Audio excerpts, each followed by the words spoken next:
Assalamu alaikum children. Today we are going to do the same stopping by wood on a snowy evening, and the unit is 8, and we are going to do the grammar from this side from your book, and the page is 83, and you have to learn the glossary, that is you have to learn the word meaning and the spellings also. So comprehension question given in exercise A, you have to answer this. Who is the speaker in the poem? The speaker. The poet himself is the speaker in the poem. Whom does the speaker refer to in the first stanza? He refers to the owner of the woods who lives in the house in the village. Why does the speaker stop on the darkest evening of this year? The speaker is impressed by the beauty of snow-covered woods. So he stops to appreciate the beauty and to admire the scene. Why does the horse impatiently awaits the next move of his master? The horse is surprised to wait in the middle of the forest. He wants to go and do his destiny. What is his destiny? He has to stop at the farmhouse. So they are stopping in nowhere. So that's why he is not very happy. He shakes his harness. The speaker of the poem is captivated by the beauty of nature. Why doesn't he stop for a long time? He cannot stop for a long time because he has to cover his destiny to fulfill his duty before he can take rest.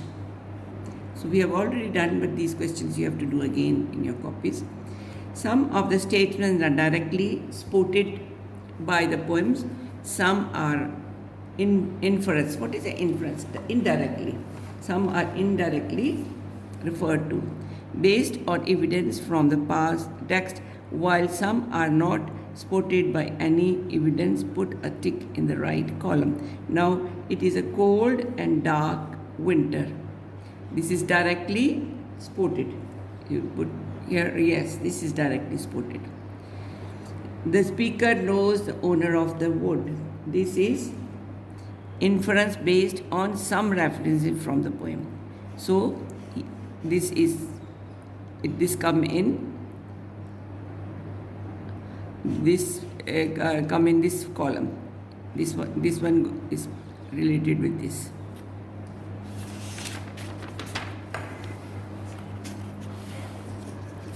Now we go to the next page, and page is 83, 84, and then again directly spotted by the poem or indirectly spotted by the poem. You have to put it right. The speaker feels guilty about stopping in the woods. This one is a statement not spotted by evidence. There is no evidence that he is felt guilty. He is happy about the scene.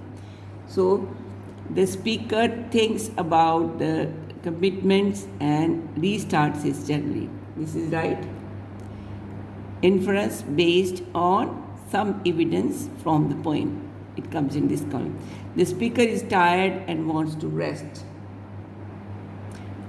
Directly spotted. He cannot take rest now. He is tired, but he has got miles to go in this column.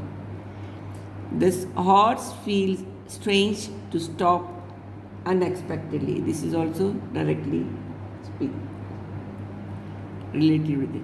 The speaker is not tired and wants to wait comes in this statement not spotted by any. He doesn't say that he's tired, but he's indirectly statement not spotted by any evidence, but he must be tired.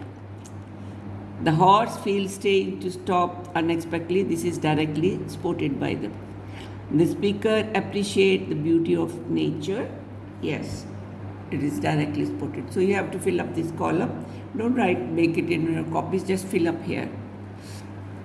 Now paraphrase the following. We have already done the paraphrasing, so let's go to alterations. What are the alterations? Alterations refers to the repetition of the same consonant sounds in words which are used closely together. For whose woods, his house, cease means stopping. These are sounds are similar. So when there are two or three words with a similar sound, they are called alterations. Imagery is the construction of detail used to create mental image.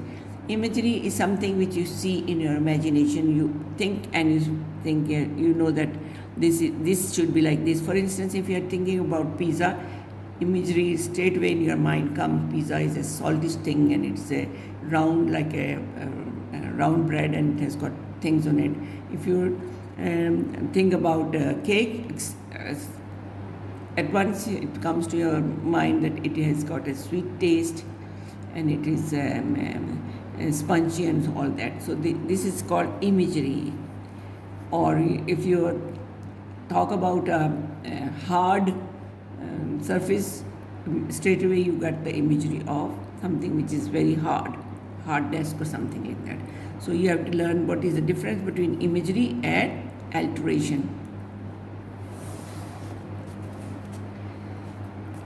Now the examples of imagery: visual, and there are how many kinds of there are visual, which you can see in your mind. For instance, visual: huge trees in the thick dark forest. This is visual.